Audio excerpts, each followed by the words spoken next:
ஒரு கிண்ணத்தில் 3 table spoon கடலை மாவு எடுத்துக்கலாம். அது கூடவே நான் வந்து 1 ஸ்பூன் வந்து சிக்கன் 65 மசாலா ஆட் பண்ணியிருக்கேன். நீங்கள் வேணும்னா 1/2 ஸ்பூன் கரம் மசாலா தூளும் 1/2 ஸ்பூன் மிளகாத்தூளும் கூட ஆட் பண்ணிக்கலாம். அதுக்கப்புறமா கொஞ்சமாக பெருங்காயத்தூளும் தேவையான அளவு உப்பும் ஆட் பண்ணிக்கலாம். இது கூடவே 2 ஸ்பூன் பொடியாக நறுக்கின வெங்காயமும் கொரியாண்டர் லீவ்ஸும் ஆட் பண்ணிக்கலாம். நீங்கள் வேணும்னா கொஞ்சமாக கேரட் கூட ஆட் பண்ணிக்கலாம். இப்போ கொஞ்சமாக தண்ணி ஊற்றி ஒரு ஸ்பூன் வச்சு இது எல்லாத்தையும் நல்லா மிக்ஸ் பண்ணி எடுத்துக்கோங்க.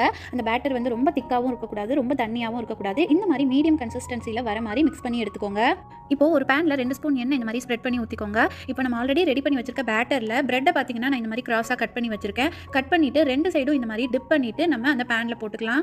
2 மினிட்ஸ்க்கு அப்படியே அடுப்பை மீடியம் ஃப்ளேம்லேயே விட்டுருங்க. அப்போ தான் நமக்கு ஒரு சைடு நல்ல கோல்டன் ப்ரௌன் கலரில் ரோஸ்ட் ஆகும். அதுக்கப்புறமா நம்ம பிரெட்டை இன்னொரு சைடும் திருப்பி போட்டு அதே மாதிரி கோல்டன் ப்ரௌன் கலர் வர வரைக்கும் ரோஸ்ட் பண்ணி எடுத்துக்கலாம். ரொம்பவே டேஸ்டியான மசாலா பிரெட் டோஸ்ட் ரெடி ஆயிடுச்சு. இது வெளியில் நல்லா மொறுமொறணும், உள்ள பிரெட் இருக்கிறதுனால நல்லா சாஃப்ட்டாகவும் இருக்கும். இதை நம்ம பசங்களோட ஸ்நாக்ஸ் பாக்ஸில் வச்சு கொடுக்கும்போது ரொம்ப நேரத்துக்கு இது ஃப்ரெஷ்ஷாகவும் வார்மாகவும் இருக்கிறதுக்காக நான் இன்னைக்கு ஆடி யூனிராப்ஸோட இந்த ஸ்நாக் பேக் தான் யூஸ் பண்ணியிருக்கேன். இந்த வீடியோ பிடிச்சிருந்தா சஜிஷா கிச்சனை சப்ஸ்கிரைப் பண்ணிடுங்க.